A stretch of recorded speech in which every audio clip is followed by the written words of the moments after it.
Всем привет, кто любит мохнатых чудовищ. У нас на улице по-прежнему холодно, пчелы сидят в ульях, лазить по ульям не надо в такую погоду, так что сегодня буду рисовать на листочке. О чем сегодня я буду рисовать? Так вот, часто меня в комментариях спрашивают, расскажи, что делать в течение сезона, в чем смысл пчеловодства, потому что в книжках все написано, ты в своих видео все рассказываешь, вроде все понятно, а когда складываешь все вместе, то ничего не понятно. Вроде и понятно, вроде нифига не понятно. Так вот, сегодня буду рассказывать, в чем смысл пчеловодства. Еще в комментариях мне написали, что нельзя делить рост семьи пчел весенний на этапы, потому что пчелы развиваются постоянно и постепенно. Так вот, я вот с этим не согласен, и сегодня я вам расскажу как раз таки про этапы. Итак, в чем смысл пчеловодства, чем будем заниматься целый сезон, чтобы получить мед. Буду рассказывать на своих условиях, вот мои исходные данные. Пчелы у нас облетелись в марте месяце, 23 числа. Обычно они у нас облетываются 8-10, но в этом году опоздали. Итак, облетелись 23 числа, а в нашем королевстве, так сказать, в нашей местности медосбор начинается где-то 12-15 июля. Ну, так вот и напишем. 12-15 июля это у нас уже взяток. Идет подсолнух. И вот ради этого подсолнуха мы целый сезон и занимаемся пчеловождением. То есть выращиваем пчел для главного взятка. Чтобы взять главный взяток, какое основное правило? Тут правило очень простое. Мед собирают пчелы. Чем больше у вас пчел, тем больше они соберут меда. Мало пчел никогда не соберут меда много. Много пчел соберут много меда. Поэтому весь смысл пчеловодства заключается в том, чтобы вот к этой дате, знаменательной, к началу взятка, нарастить как можно больше количество пчел. Притом не в отдельно взятой семье, а во всей пасеке. То есть на всю пасеку. Надо смотреть по всей пасеке. То есть вам нужно армада пчел, армия пчел, полчище пчел, чтобы они собрали много-много меда. Для этого и работаем. Но перед тем, как я буду рассказывать смысл пчеловодства, что делать в течение сезона, что мы будем делать, тут надо ввести сначала два понятия. Первый круг, второе созревшая семья. Что такое круг? Это вот как раз таки про этапы, что нельзя делить пчел развития семьи на этапы. Так вот, надо делить. Что такое круг? Круг это то время, за которое матка засеет полный объем гнезда. То есть матка нормальная, среднестатистическая, засевает около 8 полных рамок расплода. Вот я их нарисовал, 8 рамок. Так вот, на каждую рамку приблизительно у матки уходит 3 дня. То есть 3 на 8 получается у нас 24 дня. Математика несложная. Так вот, круг это то время, за которое матка засеет 8 рамок. Когда матка будет досевать последнюю 8-ю рамку, то с первой рамки пчелы уже будут выходить, потому что пчела выходит на 21 день. Ну, понятное дело, что все так красиво не бывает, поэтому круг обычно принимает за 25 дней. Вот 25 дней это один круг. То есть матка совершила один оборот по сотам и засеяла соты заново. То есть она совершила круг. Вот это понятие круга. То есть засевание маткой максимального количества расплода на рамках это один круг. Второй термин – созревшая семья, ради чего и работаем. Что такое созревшая семья? К медосбору. Созревшая семья к медосбору – это перезревшая семья, которая находится в предроевом или лучше в роевом состоянии и которая имеет не меньше 20-24 рамок пчел. Или это 5-6 килограмм пчел она должна иметь. Плюс полный комплект расплода. То есть 8 рамок расплода. Ну, расплод будет, соответственно, разновозрастной. В таком случае семья выходит с армадой пчел на взяток. Собирает его. Во время взятка пчела изнашивается, отходит. Но та пчела, которая отошла, компенсируется той пчелой, которая выйдет из расплода, который у нас в это время должен быть уже в гнезде. И таким образом семья и дальше продолжает брать взяток. То есть созревшая семья к медосбору, это перезревшая семья, которая имеет 20-24 рамки расплода, то есть не расплода, а пчел, и полный комплект расплода, то есть 8 рамок расплода. Тут все понятно. Вот это созревшая семья. Вот такая семья у нас должна быть на 12-15 июля, когда начнет зацветать подсолнух. Вот ради этой семьи, ради таких показателей, и работаем целый сезон. А вот теперь рассказываю, как это все делается и происходит. Значит, пчеловодческий сезон до начала взятка делится на два этапа. На ленивый и на борьбу с роением. Это лично моя классификация, в книжках вы ее не найдете. Это лично мои, скажем так, придумки. Что такое ленивый период? Это время, когда старая пчела меняется на новую. И семья растет до предроевого состояния. Это ленивый период. В этот период вам ничего в ульях делать практически не надо. Заглядывать туда не надо. А дальше идет у нас роевое состояние пчел, и там уже начинается работа, потому что надо бороться с роением пчел. Итак, у нас до медосбора полсезона делится на то, что мы наращиваем и меняем старую пчелу на новую, наращиваем пчелу до предроевого состояния, а вторую половину до медосбора мы тратим на то, что боремся с роением. И вот теперь показываю, как это все происходит. Вот у нас, допустим, семья 23 марта облетелась, хорошая, нормальная по силе семья, начинает она жить. Делим жизнь семьи на этапы, то есть на круги. Круг у нас 25 дней, но чтобы было проще воспринимать на слух, буду делить по месяцам. Итак, у нас в конце марта они облетелись, то есть март они практически прощелкали. Первый круг у нас апрельский, второй круг у нас майский, третий круг у нас июньский. И у нас еще остается четвертый круг, ну, напишем, что это только его половина, потому что целого месяца у нас нет, есть только 12-13 дней. Теперь смотрим, что происходит. Пчелы облетелись, у нас идет первый апрельский круг. Занимает он 25 дней где-то. 21 день у нас день жопы, когда семья имеет наименьший размер, потому что в это время семья не растет. В это время семья может остаться либо на том же уровне, что была, либо прославнуть, либо в очень редких случаях, в очень сильных семьях может показать незначительный рост. Но бурного роста семьи не будет. У нас идет первый этап. Старая пчелка, которая зимовала, отмирает. Вместо нее рождается новая пчелка. Таким образом, сила семьи не увеличивается, потому что старая пчела померла, новая пчелка родилась. Семья как была, так и осталась. Первый круг мы прошли. Апрель настал, конец апреля, идем на второй круг. Вот он, второй круг. То есть в конце первого круга у нас уже так и напишем. Молодая пчела в улье. На втором круге, на майском, у нас семья уже начинает бурно расти. Потому что старая пчелка у нас уже не отходит, она уже отошла. Молоденькая пчелка живет. И плюс еще рождается опять же новая пчелка из расплода. Идет второй круг расплода. И семья быстренько нарастает. И вот в конце мая месяца она у нас находится в предроевом состоянии. Вот пишем букву П, букву Р. Предроевое состояние. То есть пчела будет роиться. Это значит, что матка засеяла все 8 рамок расплодом. Пчелы у нас в улье тоже хватает. Пчелам делать нечего. Медосбора у нас нету. Расплода валом, пчела получилась безработная, соответственно, она будет роиться. Вот у нас семья пришла в предроевое состояние. На этом ленивый сезон пчеловодства заканчивается. 25 дней первый круг, 25 дней второй круг, в сумме 50 дней. И в своих видео, если вы их хорошо смотрели, я всегда говорю, что осмотрели семью весной, пополнили запасы, дали рамки под засев, хлопнули крышкой, и 40-50 дней можно не смотреть. Так вот, это ленивый период. В этот ленивый период пчел действительно смотреть не надо. Если вы все сделали правильно, у них есть мед, у них хватает места под засев, у них есть пыльца, у них есть вода, они сами по себе развиваются, вам там делать нечего. Не мешайте, скажем так, семье развиваться. Вот оттуда и появляются эти 40-50 дней. Теперь идет у нас третий период. Пчела в предроевом состоянии. Нам нужно уже бороться с роением, потому что если мы ничего делать не будем, у нас пчелы зароятся. Взятков у нас сильных нету, значит пчелы будут роиться. Что делаем?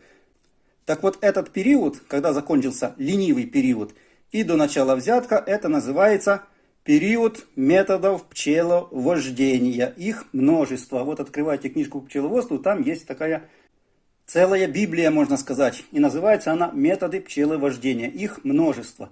Метод пчеловождения пчел методом ограничения матки. Метод раев искусственных, то есть по тарану. Метод природных раев. Метод деления семей на поллета. метод отводков, и их очень-очень и очень много. И вы себе выбираете тот, который подходит вам, который вам больше нравится. И по сути все эти методы пчеловождения заточены на одно и предназначены для одного. Для того, чтобы вы нарастили как можно большее количество пчел на пасеке, не в отдельно взятой семье, а на пасеке.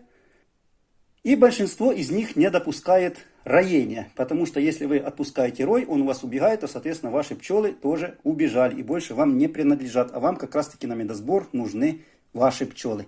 Так вот, начинаем бороться с роением. После ленивого периода. Пчелы в предроевом состоянии начинаем бороться с роением. Ну, допустим, я борюсь методом отводков. Я этот метод больше всего люблю, он более для меня, скажем так, рентабельный. Что делаем? Делим семью на две части. Одна семья, вторая семья. Получилось у нас два улья. В первом улье старая матка, в новом улье молодая матка, новая. При методе отводков самое главное иметь маток. Это самая главная проблема. Если у вас нет молодых плодных маток, этот метод показывает себя гораздо хуже, если у вас эти матки есть. Вот тут второй графой я нарисовал вторую семью. Она будет идти ленивый этап точно так же, как и первая семья. Опять же, пришла она в предроевое состояние. Делим ее. Это чтобы вы видели разницу, какая будет в дальнейшем. У нас получается два улья. Старая матка и неплодная матка. Молодая, но матка неплодная. И тут у нас начинается проблема, потому что в этом случае у нас матка плодная. Так и напишем.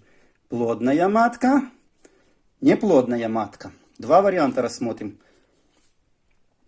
Чтобы вы наглядно видели, почему при методе отводков обязательно желательно иметь хороших плодных маток. И это будет ваша самая главная проблема в этом деле. Иметь хороших плодных маток.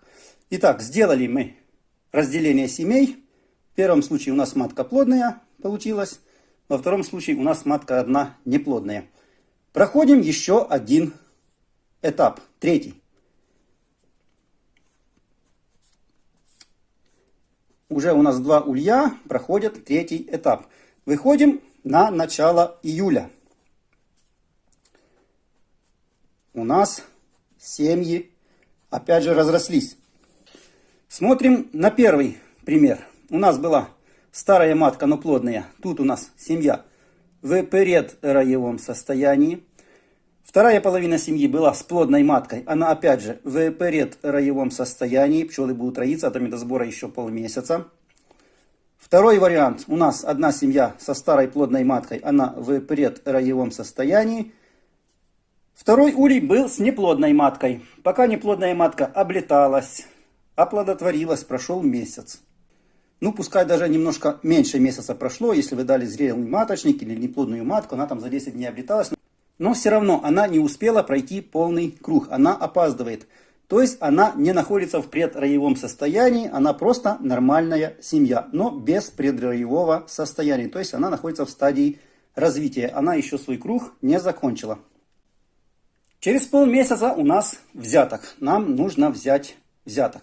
Но нам на взяток нужна созревшая семья. А у нас в предроевом состоянии семьи еще не созревшие. Там малое количество пчел, хотя расплода там уже полный комплект его хватает. Но пчел мало.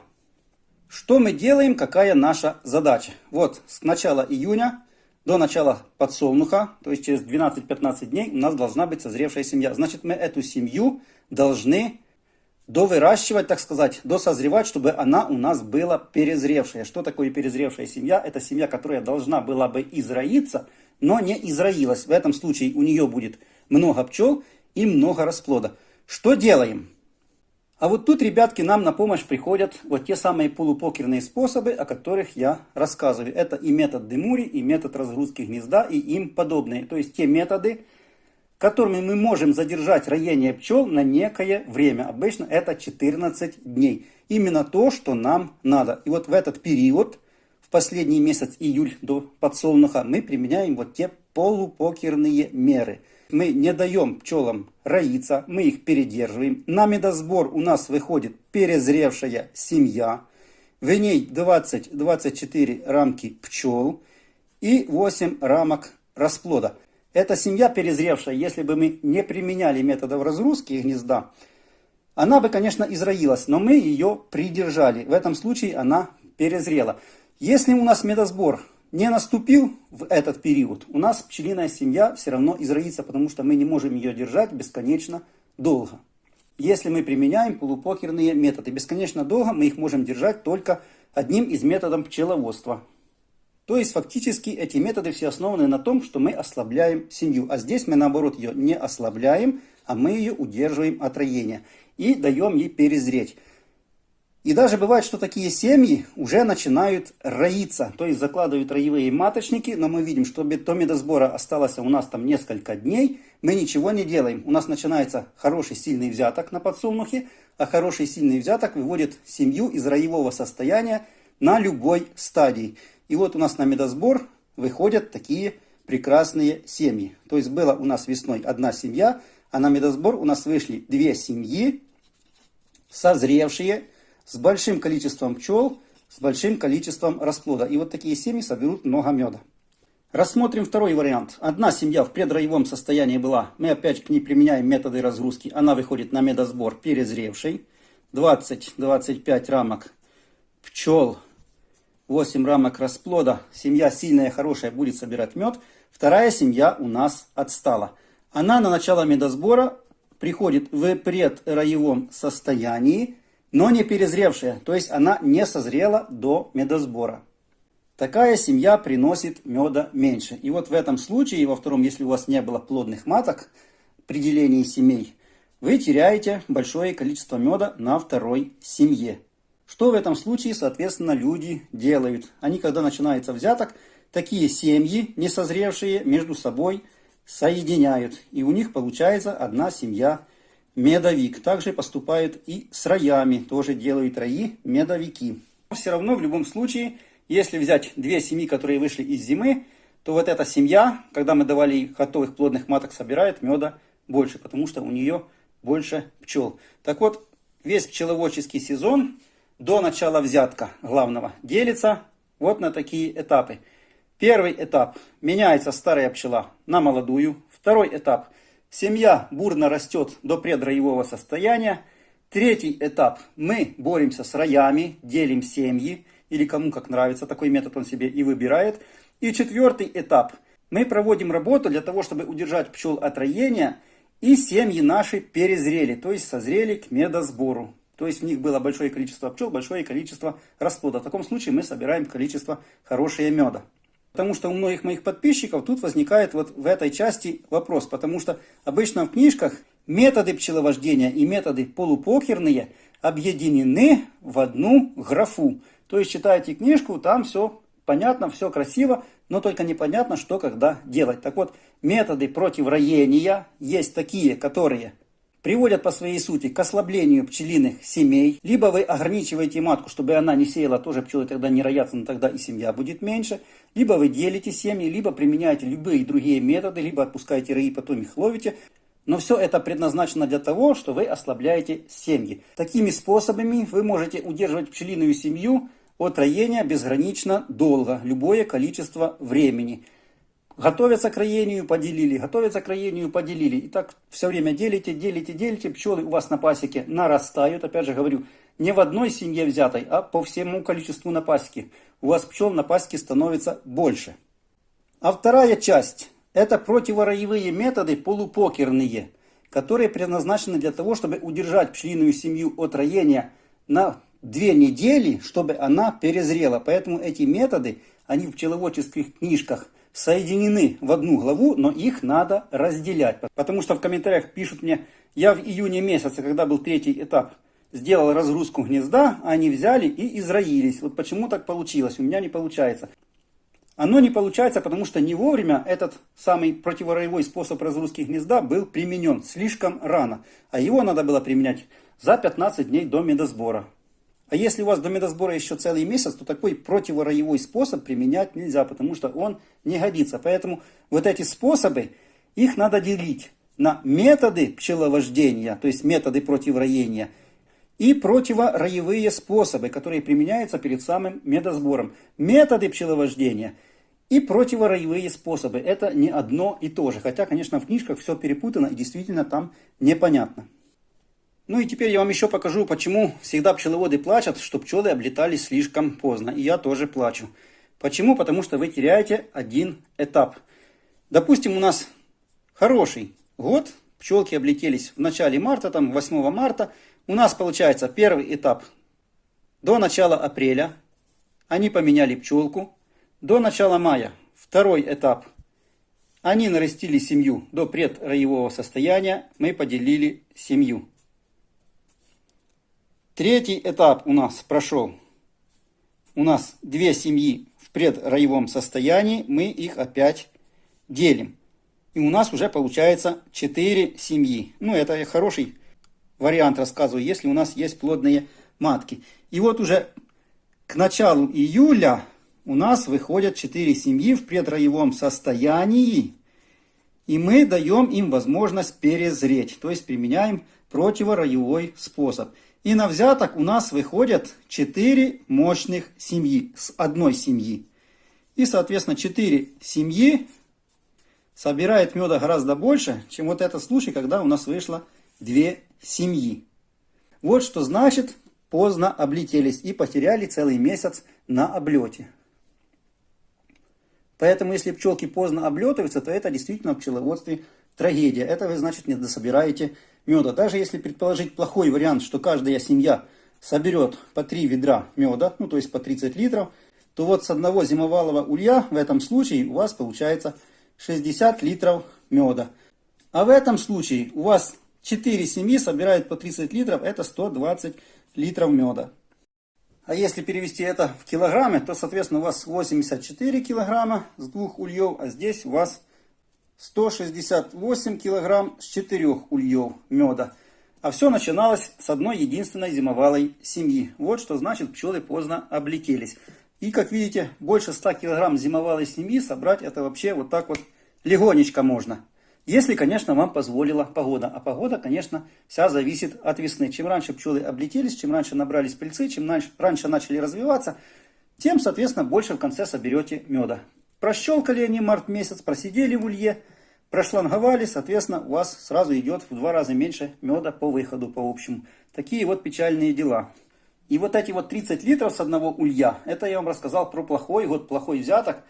И значит, пчелы мало собрали меда. Это очень плохой вариант. Обычно пчелы у нас собирают, если средние условия, скажем так, по 5 ведер меда, а если условия хорошие, то по 7 ведер меда с одного улья. Вот можете пересчитать, какие у вас получаются килограммы с одной зимовалой семьи. Вот такие вот дела у мохнатых чудовищ в течение сезона. И приблизительно такие работы я провожу. Как видите, здесь многое очень зависит от погоды. То есть, когда пчелы облетелись. От погоды очень много зависит. Но и много очень зависит от того, есть у вас плодные матки или нет у вас плодных маток, если вы пользуетесь методом деления семей напополам. И даже если вы пользуетесь методом отводка, все равно это очень важно. Есть у вас на момент создания отводка плодная матка или она у вас неплодная. Как видите, сразу влияет на общий сбор меда по итогу. Такие вот дела. Ну а сегодня было вот такое вот видео. Ставим лайк, кому понравилось, потому что я очень жаден до лайков. И не забывайте передавать привет моим мохнатым чудовищам. Ждем тепла, потому что сейчас у нас очень холодно.